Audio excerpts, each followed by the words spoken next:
Bring back saying you are disgusting, you are wrong, you are a pervert. Call things for what they are. And that is another way that they've psychologically tried to transform speech in America by saying like, oh, okay, you have free speech, but if you say that word, like if you say like, oh, that's whack or that's gay, then that would make you a homophobe. You don't want to be a homophobe, do you? It's no, we shouldn't do that. Candace Owens is here to give a reality check and call out the chaos. Today, she's not holding back. From the lies we hear to the absurd things we're expected to believe, she's exposing everything wrong with woke culture. And trust me, it's not a pretty picture. Candace starts by pointing out a hard truth. In today's world, it's all about who can fake it best.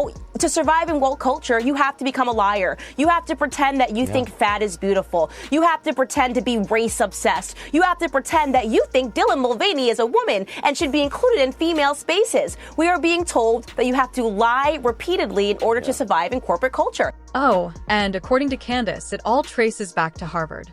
She believes that if you're trained at Harvard, you're more likely to believe all kinds of questionable ideas. Brought this idea to Bud Light, but I do believe that she was conditioned. I mean, she went to Harvard. What do we think goes on? What do we believe is the sociology of people that graduate Harvard? They're basically being told that this is the way that they should think.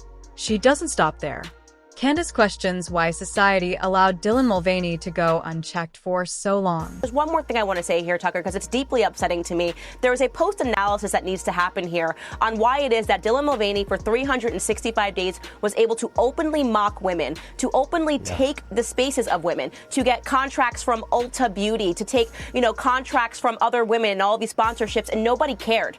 Until suddenly, Dylan Mulvaney traversed into a male space and it became unacceptable. Why? Because men don't tolerate this level of lies in the way that women do, right? We respond emotionally and not rationally. We should have been the ones to put an end to Dylan Mulvaney, but we didn't because we feel bad. And shouldn't we just feel bad for men that want to be women and mock us and put on lipstick and pigtails and call themselves a girl? I think not, Tucker, but woke culture says yes. According to Candace, women played a role in allowing this circus because we often let emotions take over. But it doesn't stop there. She dives into the absurdity of today's language, pointing out that we can't even say woman anymore. Instead, it's terms like menstruating person. She even mocks a 32-year-old congresswoman who couldn't bring herself to say the word woman while debating abortion laws. Oh gosh, isn't it so sad that we have to talk about basic biology, especially when we're dealing with somebody who's a 32-year-old congresswoman. I'm sorry, did I say congresswoman? I meant Congress menstruating person, because apparently we're no longer allowed to say women. I mean, this is so ridiculous. And here's what's really funny. She immediately cripples her own argument here, right? Her argument is that the evil GOP, they're taking away actions that women were allowed to take via abortion. But she's immediately saying something worse. Forget the actions women can take. Are women even allowed to exist anymore?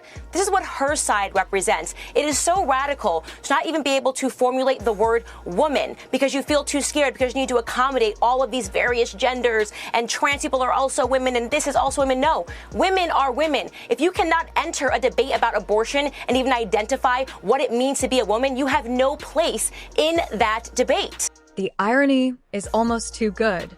And speaking of irony, Candace actually thinks that AOC is a gift to the Republican Party. She shows people just how radical the left has become. In fact, there was never this much conversation about how radical the left is until she entered in and she said, I'm a socialist. She started stomping around. And so people may not like her platform, but I think it is for the better. When she does something like she did today and she says, oh, the patriarchy and patriarchal ideas and all of this stuff that they're saying, and they're reducing us to a uterus, while at the same time not recognizing that she's reducing women to the idea that we're just menstruating persons, which is way worse. I'd rather be a uterus than be referred to as a menstruating person. It's good for our side. People need to see this. People need to see how radical the left has become. According to Candace, free speech isn't just about sharing progressive ideas. It's about exposing how absurd things have become. She jokes that she'd rather be called a uterus than a menstruating person any day. Priorities, right? Candace isn't holding back on political correctness either. She boldly declares, bring back shame. In her view, if someone's a hoe or a pervert, they should be called exactly that, no sugarcoating. I said words have meaning, and so when you start allowing the perverts to dictate speech, then words just have to go away. And as I said in that clip, when I was growing up and I was reading English novels, when people say you're walking through the woods to get it meant a bundle of sticks.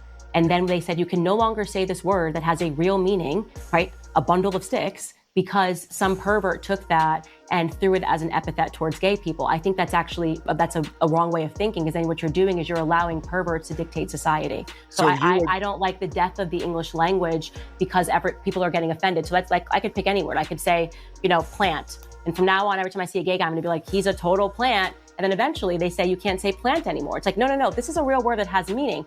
Attack the person who's perverting the word, but you don't suddenly disappear a word and you say you can no longer say it, or you can no longer read these Virginia Woolf novels because the word has been perverted. I think that's a backwards way of thinking.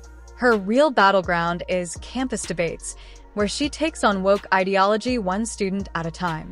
Students eagerly line up to challenge her, but it doesn't take long for their emotionally driven arguments to fall apart under her sharp logic. I say, if you disagree with us, come to the front of the line and ask us a question, and they always do. Then the moment that they realize they cannot defend their ideas, the moment that they realize that their ideas are simply emotions, they get very upset very quickly, and they storm away and they start shouting. So challenging them is what makes them upset. Popping their utopian bubble is what makes them upset. Someone's got to keep them on their toes, right? But when it comes to drag queens reading to kids, that's where Candace draws the line. She can't believe this is actually happening. This is an issue that I care passionately about. I am a mother to young children. Why does a drag queen want access to a child? Can anybody answer that big question? Okay, you're a man and you like to dress up as a woman and go to nightclubs. Okay, flying your free flag high. Now you're demanding access to read books to children. Does that not just does it pass the sniff test, guys?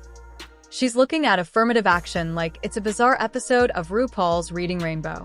Candace is asking the question we're all secretly thinking. Are we really going to pretend this isn't completely wild? Let's be honest, there's something off when story time starts to feel like a cabaret show for kindergartners. And to wrap it all up, Candace drops a truth bomb about affirmative action that leaves everyone talking. That's not the case. I mean, I went to university. I did not feel good, right? I didn't pull the best grades in high school, probably got into a better university than I should have gotten into based on my performance in high school. It wasn't because of my feelings. It's because I wasn't focused on it. And that, we're talking about a cultural problem, what's going on back at home, as was in my circumstance. And none of that is because of institutionalized policy. It almost seems like you guys refuse to accept that, Black students aren't performing well. You feel like you have to have this burden of responsibility when, in fact, if you actually wanted to help, you would look at the facts, re-examine the fact that it's not helping anybody, it's not helping Black Americans to artificially place them into universities, and you'd make effective change. But you're making the assumption that Black students are academically inferior, and they're not. No, they're some of our most brilliant students that we have. Basic, no. That you are making the assumption that they are inferior. You just said that they don't belong there. Policies. I'm talking about the students that are based on the policies that you are defending right now, saying that we should have these policies that let them into these universities, not based on their skill set, but based on the color of their skin. So you are assuming that they are inferior. She's not holding back. When it comes to digital activism, Candace calls out the flawed logic behind these policies. Though let's be real, you probably saw that coming. And for all the keyboard warriors out there, she has a blunt message. Digital activism isn't fixing anything. Our digital activism over these perceived acts of inhumanity can itself become the act of inhumanity.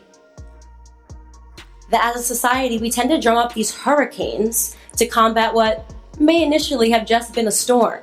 In Candace Owens' eyes, woke culture is one big, unnecessary hurricane.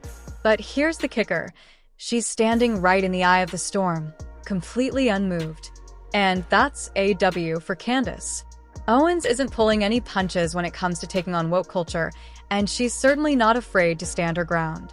From campus debates to drag queens in libraries, she's shining a spotlight on what she sees as the absurdity of today's world. Now it's your turn. What do her words say about the current state of our society? Drop your thoughts in the comments below, and don't forget to like, subscribe, and hit that notification bell for more unfiltered takes.